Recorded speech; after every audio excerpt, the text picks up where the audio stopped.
Hi guys, this is Karthik Arora. So I'll be discussing the problem tree distances in this video.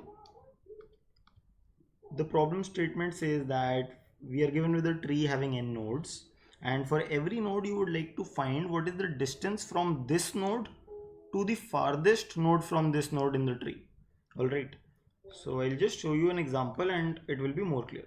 And you have to find this particular distance for each and every node of the tree and print it. And overall there will be n nodes in your tree and n is up to 2 into 10 to the power 5. So we will try to come up with an on or n log n approach. So you have this particular kind of tree.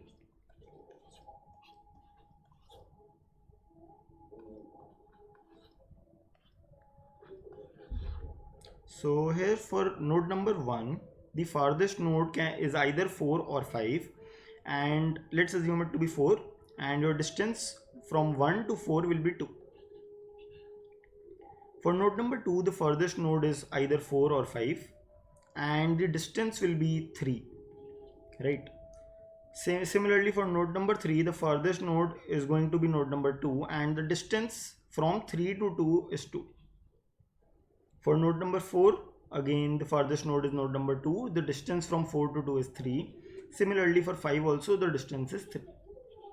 And this is precisely what you have to output and this will be your answer. So before we move forward, I would recommend you to pause the video, think of an approach. If not n log n or big O of n, try n square first and then I will discuss. So a straightforward n square approach can be that I will take my tree, from every node I will start a breadth first search, and the farthest node that I reach I will remember the distance that I've traveled till now, and for that particular node the longest distance that I get to travel is going to be the answer for that node. Now since there are n nodes, I will need to initiate n BFS, right? I will have to do the breadth first search n times, and the complexity for breadth first search is also big of n in a tree, and overall time complexity becomes n square. This solution is very easy but it's inefficient too. So let's consider a better approach which uses dynamic programming on trees.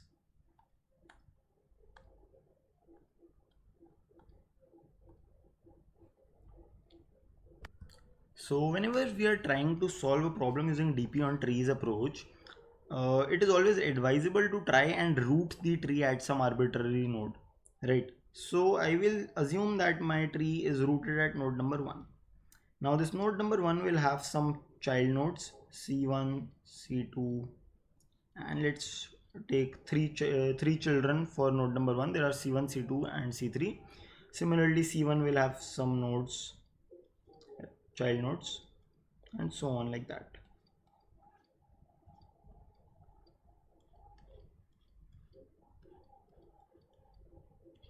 So let's think about what will be the answer for node number 1. The answer for node number 1 is the distance from node number 1 to some node that is the farthest from node number 1. Now this is your node number 1. All these nodes C1, C2 and C3 are at a distance 1 from node number 1. So these are at 1 distance. All these are at a distance 2. Right. The nodes in the level 2, they are at a distance 2 from node number 1. These nodes here, all these nodes are at a distance 3 from node 1, and finally this guy, this node here alone, this is at a distance 4. And clearly the answer for node number 1 is going to be exactly 4 because this is the farthest node from node number 1, and you can see that 1 edge, 2 edge, 3 edge and 4 edge. So if you try to observe more carefully, this is nothing but the height or the depth of the tree. It is related to that. So at node number 1 I can evaluate the answer for the root as the depth of the tree. Okay, so let's see how we can evaluate the depth. Evaluating the depth is very simple. You can use basic recursion and DP to evaluate it in big O of n time. So let's say that I want to evaluate the depth of the tree rooted at node number 1. depth of the tree rooted at node number 1.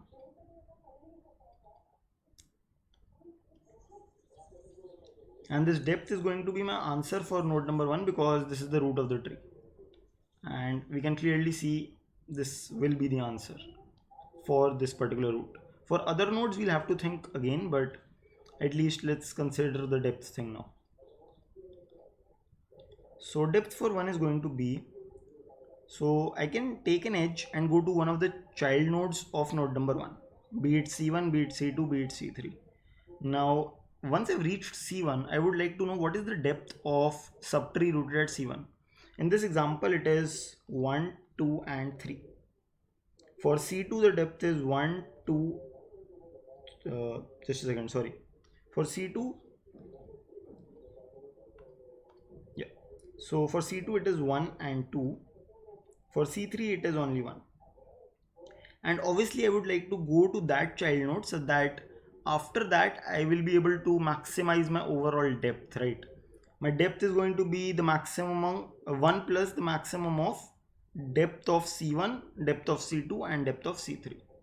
So this will be my recurrence. It's going to be 1 plus max of depth Ci, and where Ci is a child of, for generality let me call this thing depth of U. So depth of the node U, depth of the subtree rooted at node number U is equals to 1 plus depth max depth Ci, and max among all Ci so that Ci is a child of node U. So this is going to be a recurrence to evaluate the depth of each of the subtrees rooted at some node U. If U is a leaf node, then your depth is simply 0.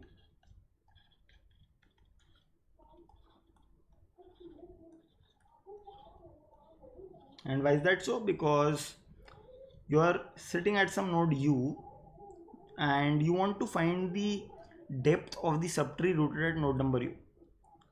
Since this is the entire tree, so it's quite obvious that the depth here is 0. This is the only node in the tree and there are no more levels, so the depth here is 0. So hopefully this was pretty easy. Till now there's no problem, and this thing will work in big O of n time evaluating the depths. And moreover, you have also found the answer for node number 1. But what about the other subtree, that is the other nodes, right? We want to evaluate these answers for those nodes as well. So let me define this particular term. I'll call it answer, and I would mean that answer of I is the answer for the ith node. So it's basically nothing but the length, the distance from node I to the farthest node from node I in the tree. So required value for node I.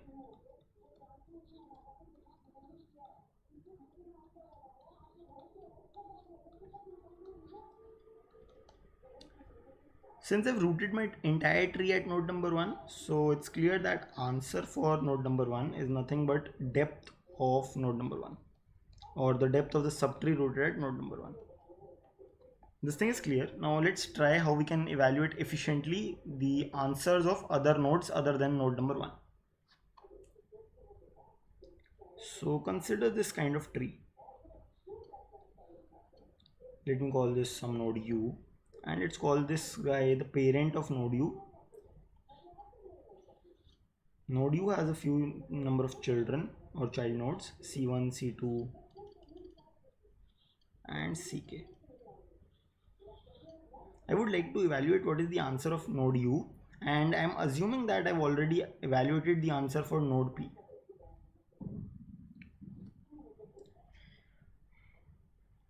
So there are two possibilities for the answer of node U.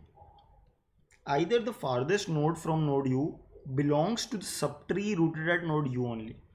So the farthest node from node U in the tree belongs to this particular region only, the subtree rooted at node number U. In that case, my answer of U is only going to be depth of U only, right?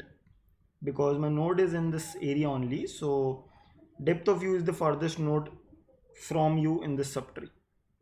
So that's okay, there's no problem with that. But the other possibility is that instead my farthest node from node u is not in this region. Instead it is not in this particular subtree but somewhere else in the tree. So I will draw a more better example so things become more clear.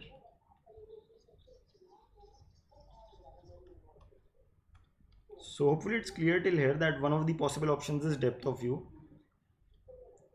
And now if assume this to be the subtree, this is the collection of those nodes that belong to the subtree rooted at node u.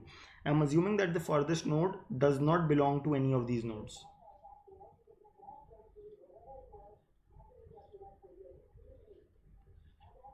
This is the parent of node u, and the node p, that is the parent of u, also had a few other child nodes. It may also have another parent node and so on, right? So the point here will be that one of these nodes is going to be the farthest node from node u if it does not belong to the subtree. So one of these nodes, something like that. Now here is what I will do. If I am trying to evaluate the distance, right, then from u, first of all, I will be going to node number p. That is going a distance or a length of 1. I will be traveling this particular edge and I will be reaching p. So I just traveled a distance 1. Also here answer of u is not going to be yeah, it's cool. It's going to be depth of view. No problem with that. So from u I'm going to p, and since I go to p I add a 1 here. Now if I knew the answer for node p, or the farthest node from node p that does not belong to this region, the farthest node from node p, the distance to the farthest node from node p that does not belong to this region, then I'll have my answer, isn't it? Because then I'll be going from u to p. This is one length distance, and from p I would obviously like to go to some node that is as far as possible from p, under the constraint that I do not go back to u, right? So my the farthest node from p that does not belong to this particular subtree. Or to imagine it even better, you can imagine it like you had the same tree except that you remove this particular subtree from your entire tree, and then what is the answer for p? And I will call this thing the partial answer of p. Okay, the partial answer of p corresponding to u with respect to the child node u. And this means that what would have been the answer for node p if this entire subtree rooted at u wasn't present? And if I knew this value, my answer is simply going to be 1 plus partial answer of p. So guys, for those who are now who will be able to evaluate this particular thing, they can directly move to the coding section. For others, I will spend one more minute to convey the idea of how this thing will work. But the gist is this only.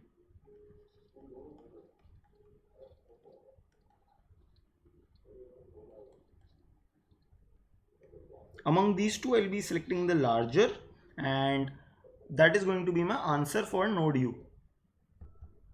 So let me just give you an example of how we're going to evaluate this thing efficiently. We're going to use prefix max and suffix max arrays, and I will tell you what they are. First of all, evaluate the depths. Evaluate the depth of every node I. This is the easiest part of the problem.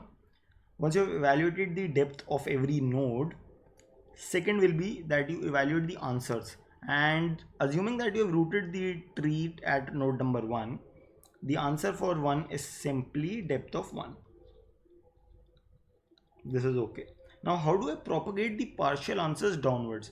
I'll be applying a DFS, and in DFS manner I'll be evaluating the actual answer for every node I. Let's see how we can do it. So this is node number 1. This is the root of the tree. I say that this node has these 4 children. in the DFS from node number 1, after evaluating answer 1, I'll be going to this child, let's call it C1, and I would like to evaluate what is the answer of C1. As I saw that my answer for C1 is either going to be the depth of C1 or it is going to be the partial answer of the parent, that is partial answer of node 1 with respect to C1. And that means that I would like to know what is the farthest node, or what is the distance of the farthest node from node number 1, assuming that C1, the subtree rooted at C1 was never present in my tree. So what is the farthest node from node number 1 in this particular region? And how can I evaluate that thing? That thing is very simple to evaluate. Instead of so answer of 1 was equal to depth of 1, and depth of 1 was equal to 1 plus max over depth of all of its children. So in that max over all child nodes, assume that C1 is not a child. That means that C1 is not present in your tree, and you will only be taking C2, C3 and C4, and you will evaluate the partial answer assuming that node C1 was never present in your tree, and that is going to be your partial answer of 1 with respect to C1. That you can propagate it downwards to C1. So it's easy to propagate it downward to C1. Okay, let's see how we can do for some arbitrary nodes C2, C3 and C4. So imagine this thing. If I have this particular edge from 1 to C2, then I would like to know 1 plus max of, I'll take the most generic example now, and then we'll move to the code. This is some node P.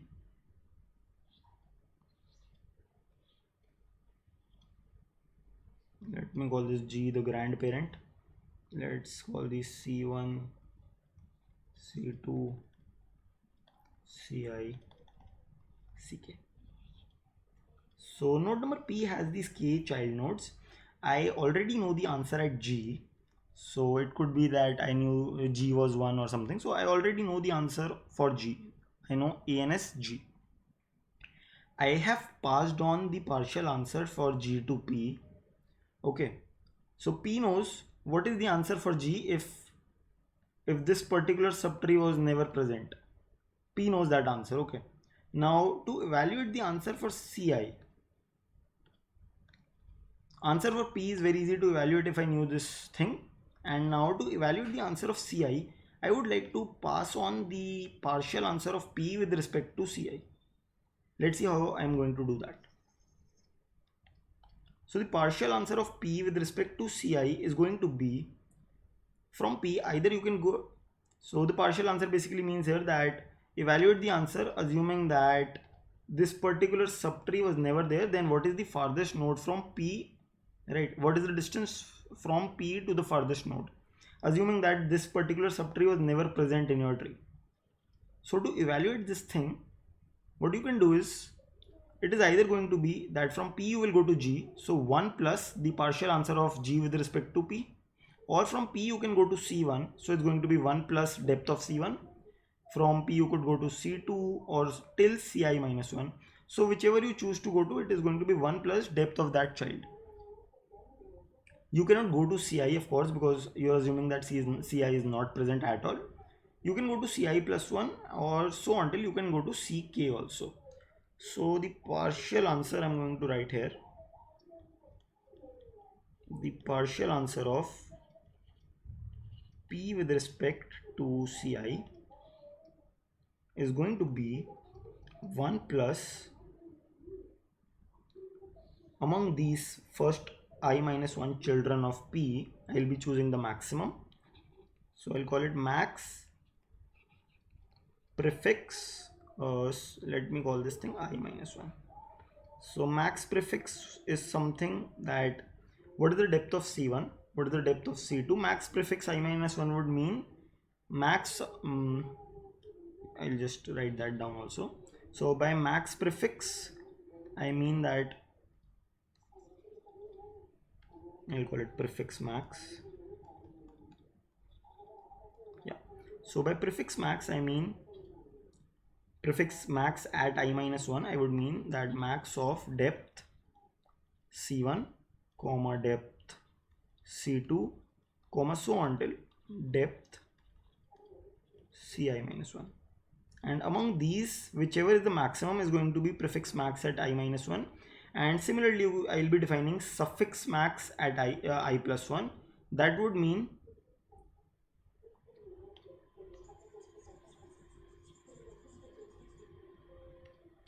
I'll just define suffix max also. Suffix max at I plus 1. This is nothing but the max of depth at Ci plus 1, comma depth at Ci plus 2, and so on till depth at Ck.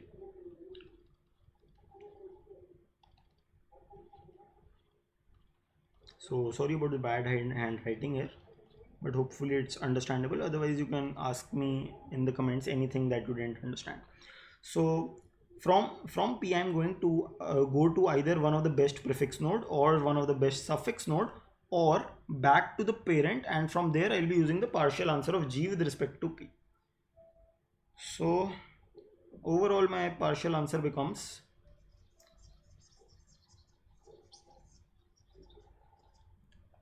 one plus max prefix max I minus 1, comma suffix max I plus 1, comma the partial answer of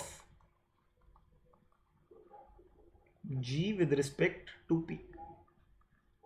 The answer of G, assuming that P, this particular subtree, was never there. So among these three quantities, choose the max, add 1 to it, that is your partial answer. Just pass it to Ci, and then Ci will be able to evaluate its answer using the recurrence we previously discussed. And that is it, that is the solution. I'll just show you my code.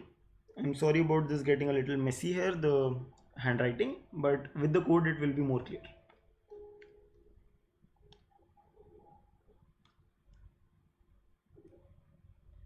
I'll also add this code in the description.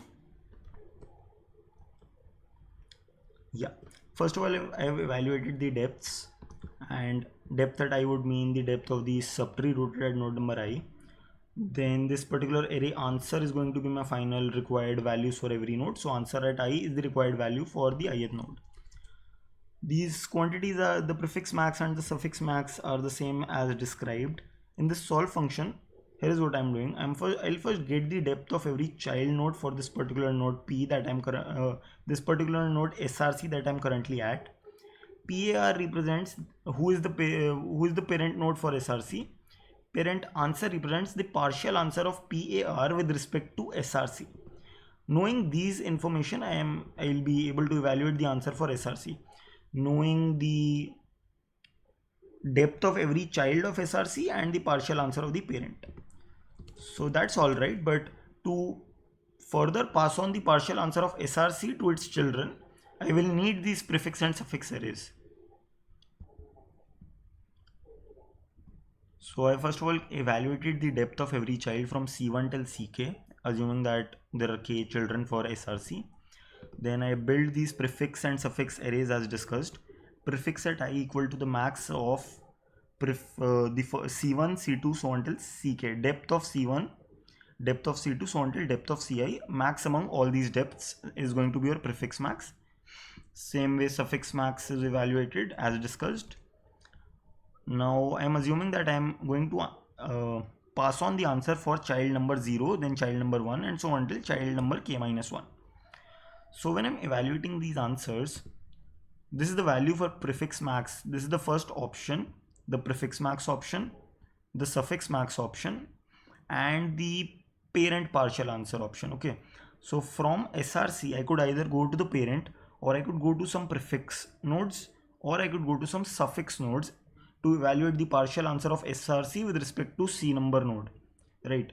Now assuming that this is the leftmost child of the SRC node, then you are not going to have any prefix and just take any possibility. That means nothing, right? There is no valid option of going to the left of C number, so I took minus infinity.